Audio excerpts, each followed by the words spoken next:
with Monica. Now you go drop the rental car somewhere and you're on foot. Clock's ticking, so where do you go next? I don't agree with the talking to Monica part, but I'll go along with the other stuff. Going to some back way towards the house, trying to get to the house. So you walked to the house from there? Jogged. Jogged. Didn't you forget something? Probably did. How about your lookout? Okay, what about it? Well, you told us that from the Target lot, you went and parked the car somewhere. I'm assuming at some point you went back to the apartment to pick up your lookout? No, he's in the car. Oh, he was in the car at Target? Yeah. Oh, okay. So when, in all the interviews that you gave to the defense team, when did you ever say that Chris Austin was actually in the rental car sitting in there? I never said anything. Till today? Till today. So would this be like story number somewhere around 14? Objection, Your Honor. Well, you had 12 That's interviews. all right. That's an objection pending. It's argumentative. So you never told the defense that Chris Austin was sitting in the car? You didn't ask every... Objection to counsel testify. Yes. You wish to approach? Or make an objection? I would like to. All right.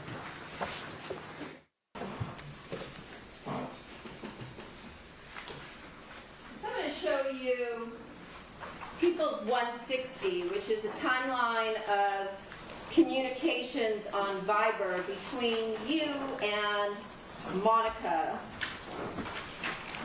on the day of the murder. And I'm going to switch to page 3.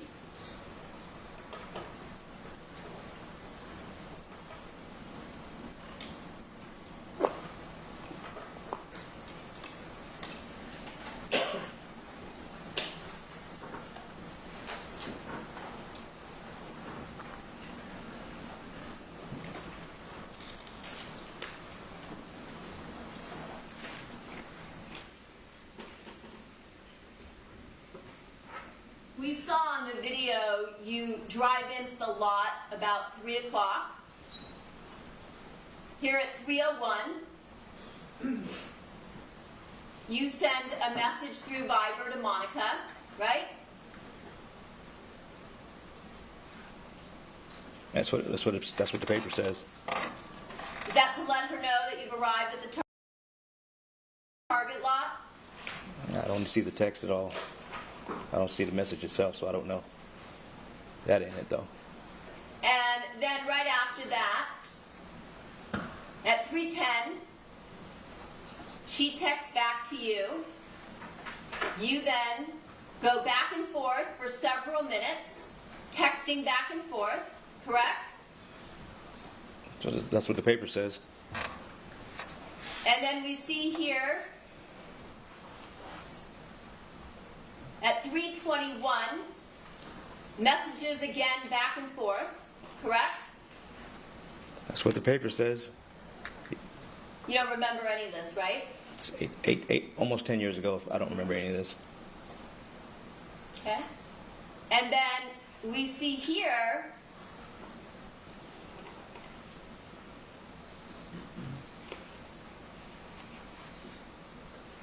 at 3:37, Monica is sending texts to somebody named Jessica. Who's Jessica? I'm assuming it's her daughter. Okay. Telling her, don't be late for babysitting, right? Right? That's what the paper says. And then you contact somebody named Intranic Manassian. Who's Intranic? I don't remember. Bless you. Yeah, I don't remember. Okay.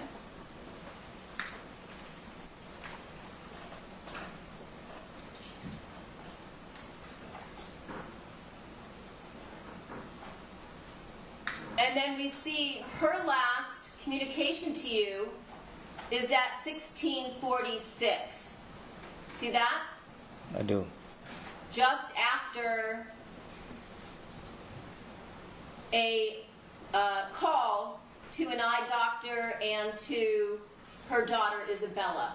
right?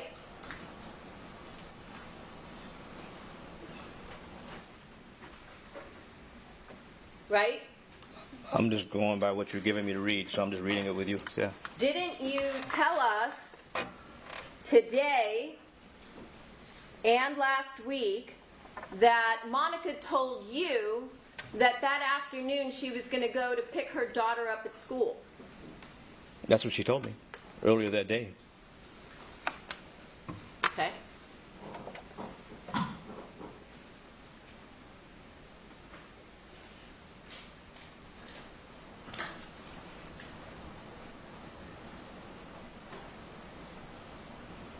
Do you know where you were at 16:46, which would be 4:46 and 11 seconds in the afternoon, California time? Somewhere in the area there. I don't know exactly where though. How about inside the Sementilli home?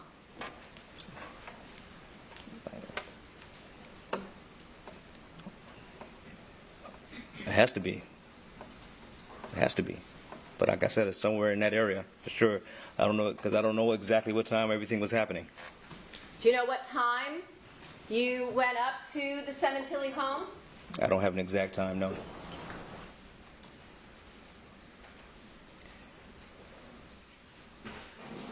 I don't have an exact time. We'll get it for you.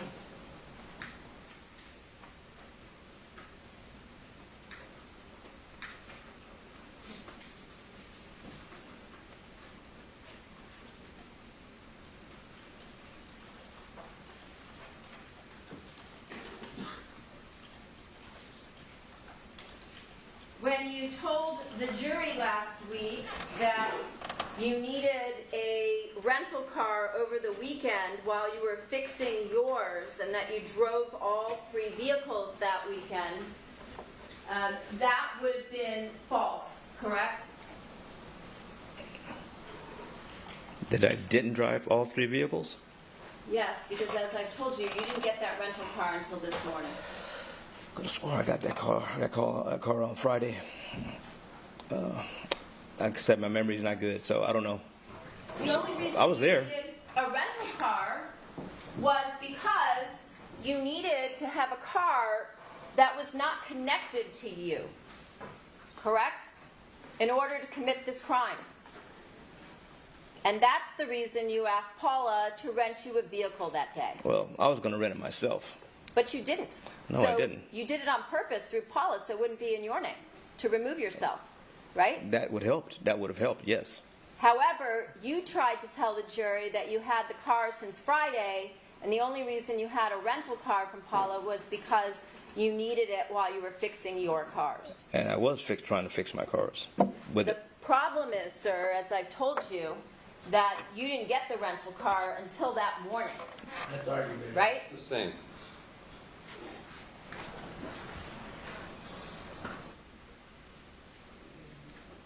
Your Honor, I have a enterprise rental car contract. May it be marked as People's 278. Do we not have that in another exhibit, or am I wrong? I don't know. It might be inside of the PowerPoint. But rather than hunt for it, So marked. I'm going to mark it, if that's okay with the court. I'm showing you this. Remember going to Enterprise Rental Car with Paula? I think so. I think so. Yeah? I remember going to Enterprise. With Paula, right? I think so. See here, timeout, 11:01 a.m. Yes? I do. I see it.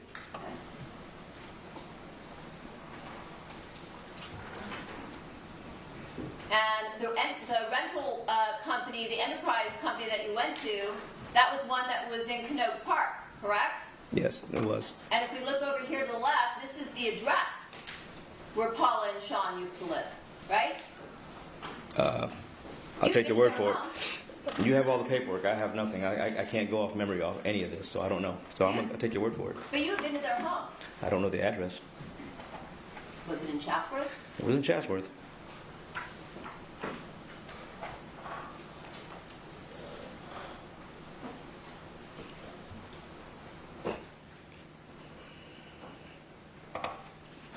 And then do you see here it's a silver note? That's what it says.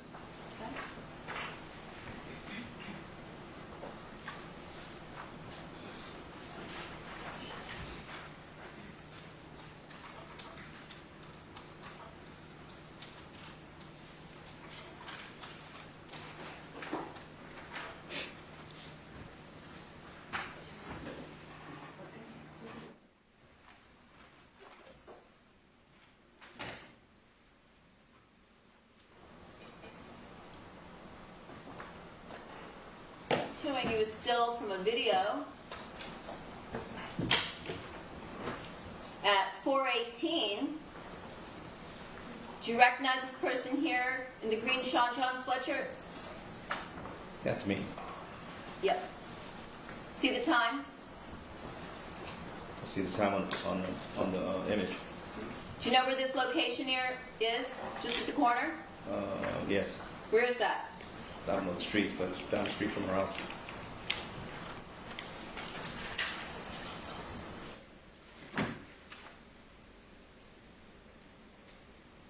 So that was 4:18.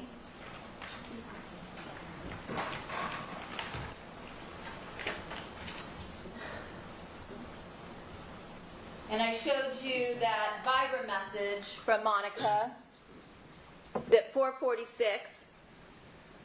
Do you know how long you were inside the Sementilli house for? I wasn't keeping track of the time at that moment. Okay. Well, see the Porsche there at 4:53? I do. I see the Porsche. Yeah. Would that be you driving the Porsche Yes. away from the crime? Yes. So again, at 4:46, you were inside the Sementilli home, right? Or on the property or something, somewhere in there. Somewhere in there. All right. So your story today is that Christopher Austin was with you at the target, but for some reason he stayed in the vehicle when you went in? Yes. And then when you reparked the vehicle to the back of the lot, he once again is still inside the vehicle? Yes.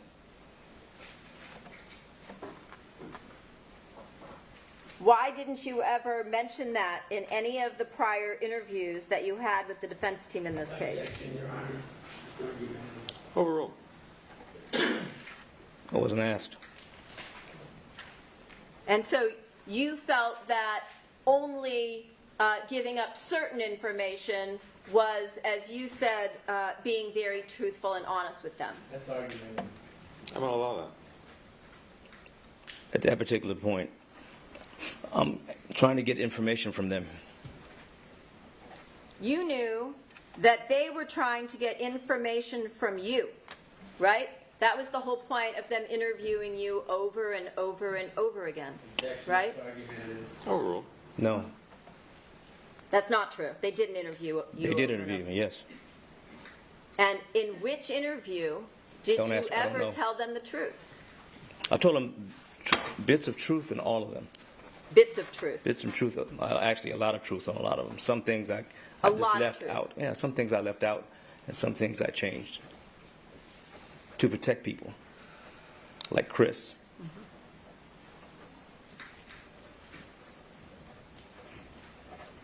So yes, I lied to protect Chris. But at some point, they told you that Chris Austin had been arrested. And then you turned around and told them about Chris Austin. So once the cat was out of the bag, so to speak, why didn't you tell them that Chris Austin was just sitting there in the car when you were at Target? I don't think it has to. I don't know. There wasn't asked, so there was no reason for me to give them the information, and there was no use of it. So what was the purpose of that? Maybe to show that you were telling the truth versus now making up yet another version of a story? Objection, it's argumentative. Sustained. And then I think you said that you went to the gym that night, right? I said that. Isn't that what you told the jury? Yes, I did. Who's Bob Bagley? He's another racquetball league director. And isn't it true that that night you never went to LA Fitness? And so Bob Bagley ran the racquetball league that night. Bob Bagley was there, and I asked him to take over for me. We had testimony in this case from Sheila Salahian, who was there that night, with Ricardo, because Ricardo plays in the leagues on Monday nights. And Sheila told this jury that she didn't see you there that night. She didn't see you, in fact, till the 26th, when you showed up at LA Fitness with a cut on your finger and asked if she and Ricky would go with you to Monica's to pay a call. Does that refresh your recollection? Bob Bagley was there because I was there, and I'm the one who asked him to take over from me. So maybe you should ask Bob instead of Sheila. I don't know if you did that already, though. But Objection, non-responsive. Move to strike the entire answer. Stricken. Again, does it refresh your recollection? no, it doesn't.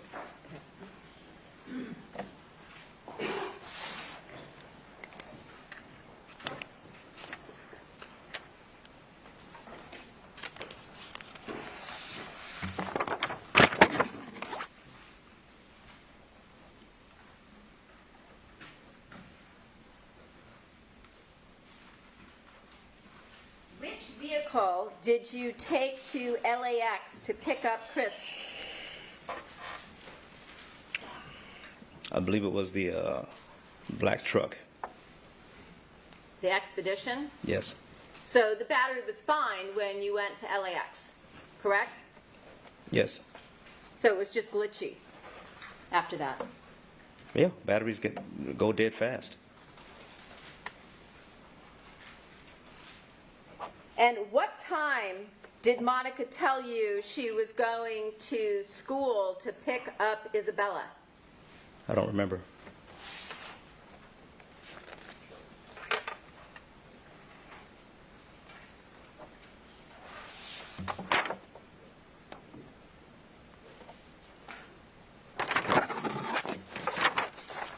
You also, on direct exam, told the jury that when you went to the Sementilli residence, that Austin was in the front passenger seat for a period of time, but then you also, in another question, said he was in the trunk. Which area did Austin ride in on your way to the Sementilli home? Well, since we jogged to the house, we jogged. So I guess you meant before then. Is that what you're asking? Objection, move to strike, non-responsive. Stricken. Thank you. Again, you told the jury last week that on your way from your apartment, Okay, gotcha. once you and Chris put on clothing, that he was in the front passenger seat. And then, shortly thereafter, in another question, you said he was in the trunk. Which area of the car was Chris Austin in when you drove from your apartment to the Sementilli residence? He was in the passenger seat.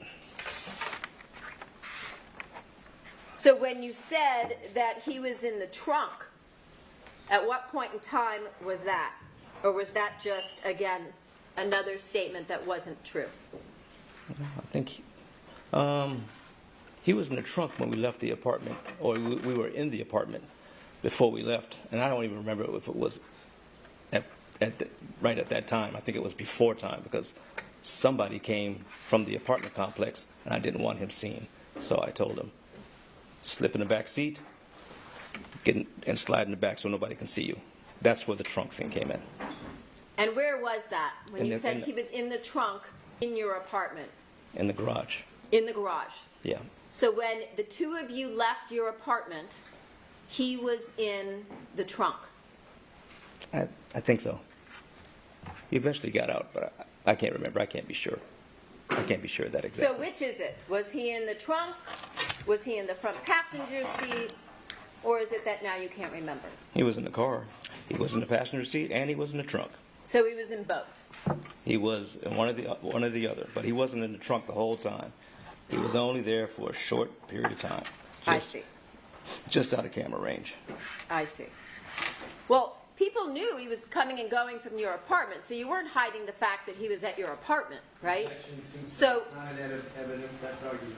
Oh, So what exactly, when you say out of camera range, which cameras I don't are know you if anybody referring saw him or to? not. I have no clue of that. Excuse me? I have no idea if anybody saw him or not. I don't know. Okay. Again, he had been staying with you, you said, for a couple of days, right? Yes. In fact, last week you told us that he was here